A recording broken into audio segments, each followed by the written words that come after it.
Olá, amigos inscritos e membros do canal Spook Houses, Casas Assombradas. Tio Spook aqui para mais um sábado, onde nós vamos continuar essa nova playlist. Embora a gente vá voltar de vez em quando para Transforme-se, trazendo a vocês, obviamente, conhecimentos sobre a morte. Dentro dessa incrível playlist chamada Viver é Morrer.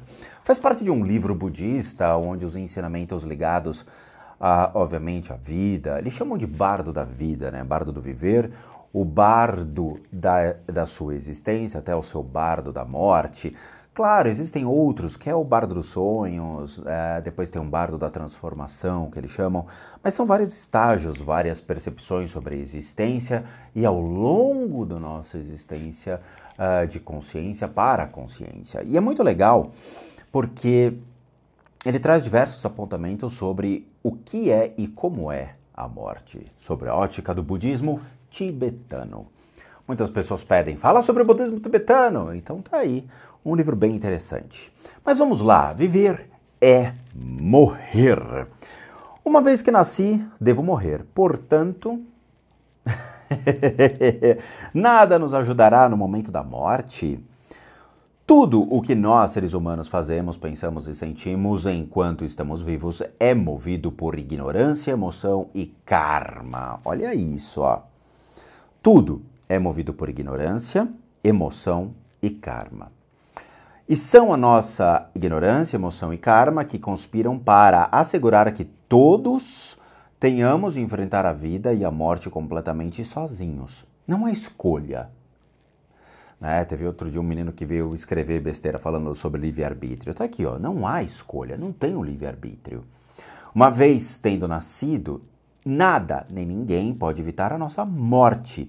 A morte inevitável começa com o nascimento e não temos o poder de resistir a ela.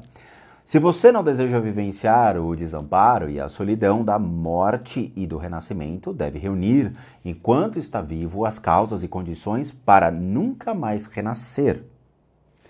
Esse é um discurso dificílimo e provavelmente quase que nenhuma consciência conseguiria fazer isso. Talvez você se encontre rodeado de amigos e familiares na hora da morte, mas é extremamente improvável que eles possam fazer algo por você.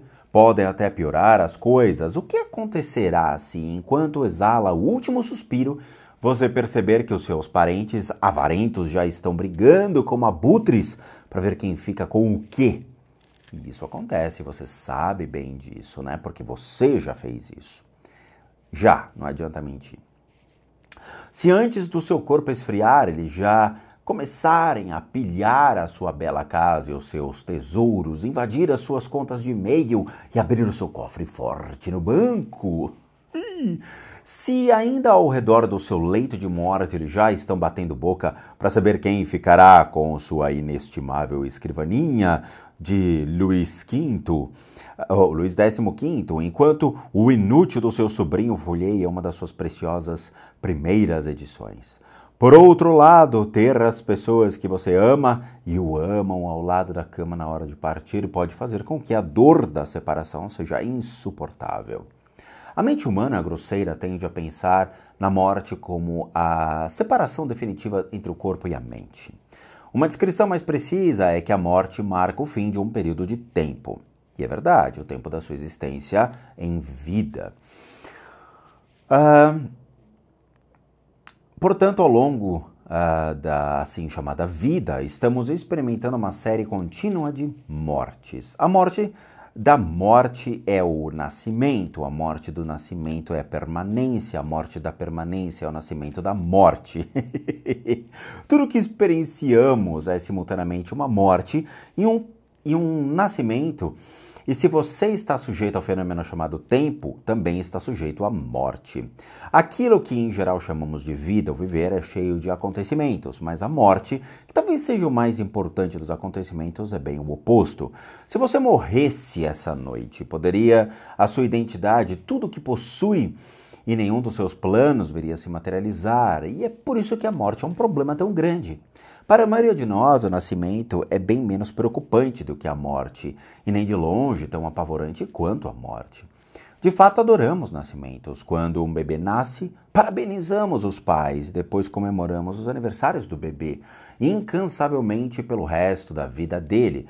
Uma indústria inteira é hoje dedicada a servir esse segmento: bolos de aniversário, festas de aniversário, surpresas de aniversário e, claro, cartões de aniversário. Está tudo a um clique de distância. Além disso, seja sem que seja sequer necessário levantar um dedo, a mídia social torna impossível para qualquer pessoa esquecer o único aniversário, nem o do gato. E é verdade, né? As pessoas hoje, elas se comunicam mais pelas redes sociais do que presencialmente.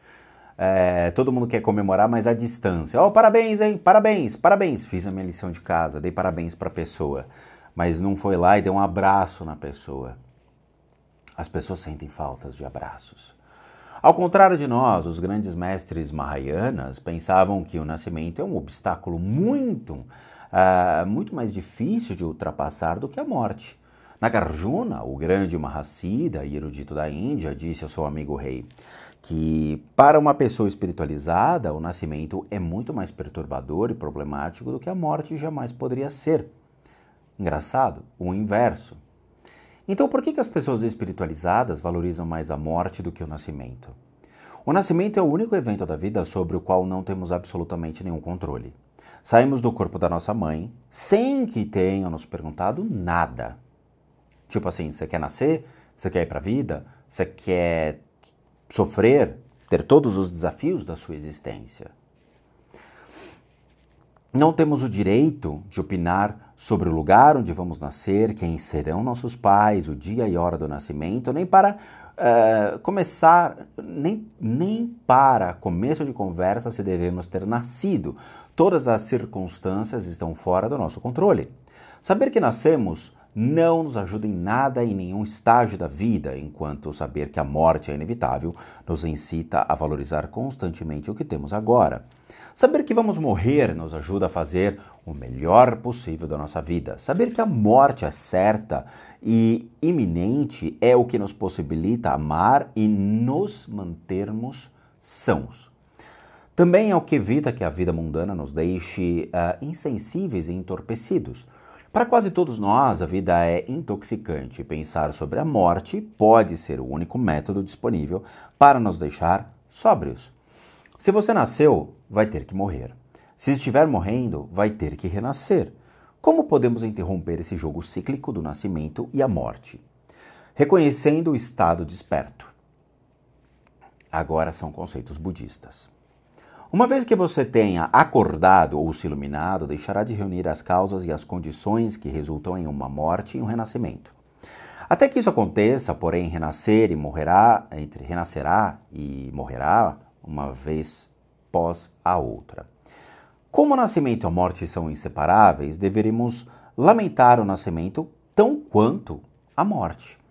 Ainda mais hoje em dia. Pense, só por um segundo, em tudo que seus filhos vão passar quando forem adultos.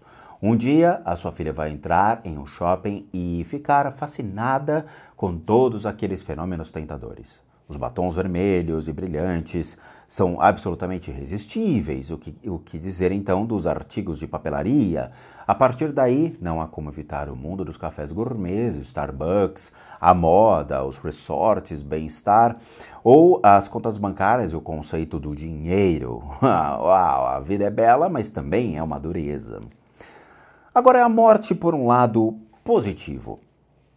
Encarar a morte nos ajuda a apreciar o que significa estar vivo. Mas, hoje em dia, muito pouco pensa assim.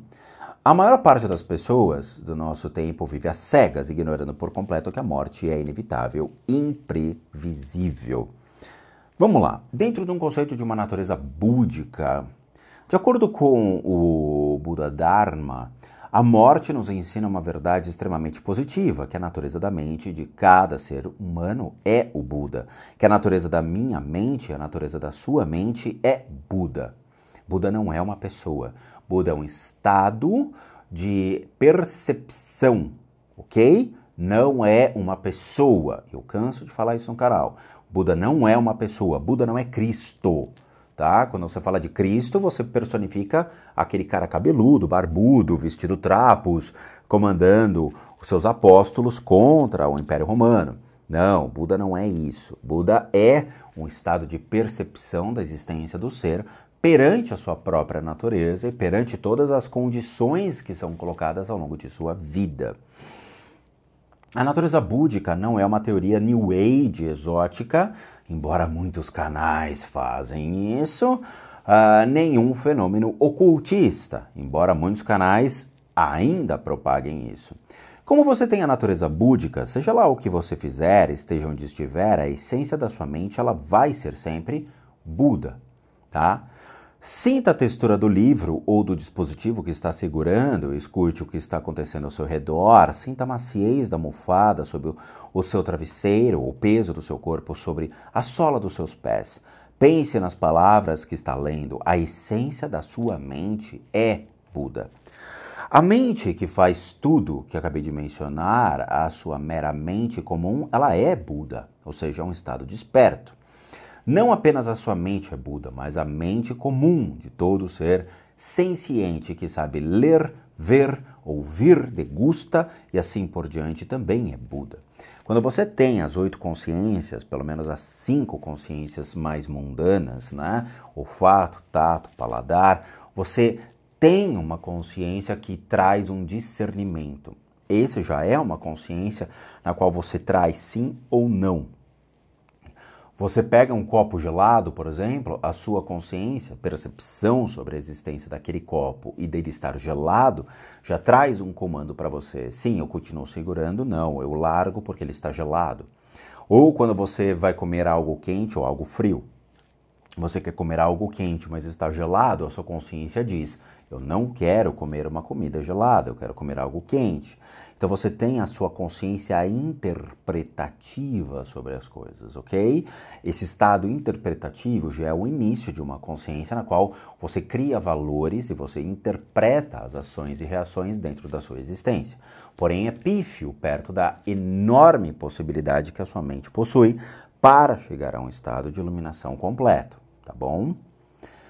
Pense em um copo de água turva. Embora a água em si seja pura e transparente, quando é agitada mistura-se com a lama e o que vemos é uma água turva. Do mesmo modo, a nossa carência básica de ação plena, atenção plena e consciência traz à tona todo tipo de pensamento e emoções que se mesclam com a nossa mente pura e transparente, tornando-se turva. Esse é um processo muito interessante. Veja, há muito tempo atrás, eu estive do lado de uma pessoa que ele poderia ser considerado como um guru. Ele trazia muitas coisas da Índia, muitos conceitos e filosofias, e ele ajudava as pessoas dentro da descoberta desse eu e dentro dos primeiros passos dentro da filosofia hindu e budista. Ele me fez uma pergunta muito interessante que é, os seus pensamentos, eles são seus ou eles foram colocados dentro da sua própria mente? Muitas pessoas vão falar, não,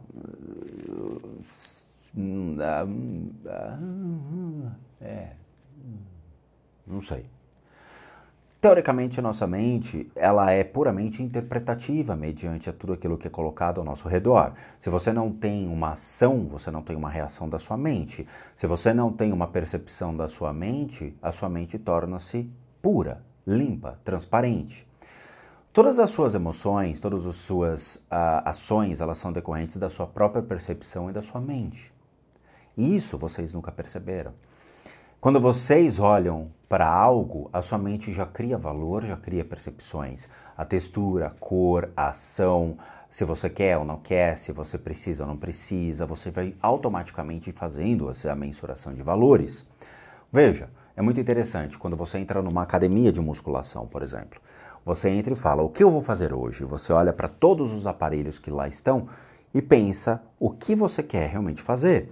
Tem gente que vai fazer só um treino de perna, então ele já olha para os aparelhos de perna, ele já cria os valores, ele já cria a noção do peso que ele vai utilizar, ele já cria um modo de fazer o exercício, ele pensa se ele vai chamar ou não um instrutor. A sua mente já pré-determina condições dentro do ambiente que você está. Se você está andando no shopping, você começa a ver as lojas, você já cria valor pensando, eu preciso, eu quero, eu necessito. O que predetermina o seu eu quero é o valor intrínseco das coisas. Quando você entra na Apple e descobre que o iPhone custa 10 mil reais, você vai falar, puta, eu não quero tanto assim.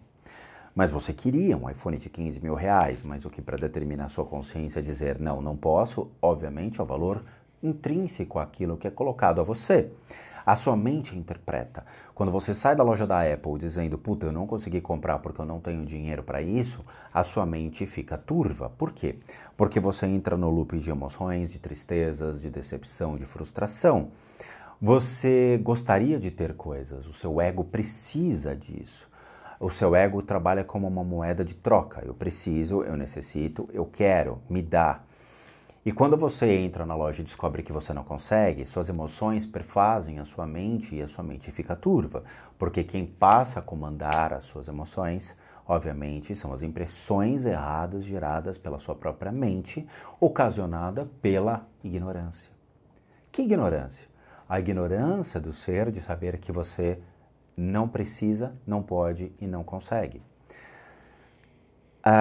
Dentro dos venenos da mente do budismo, que são os 5 venenos da mente, mas se expandem até um pouco mais que isso, existem linhagens que trabalham até 10 venenos da mente, o que envolve venenos da fala, da fala, do pensamento, das ações.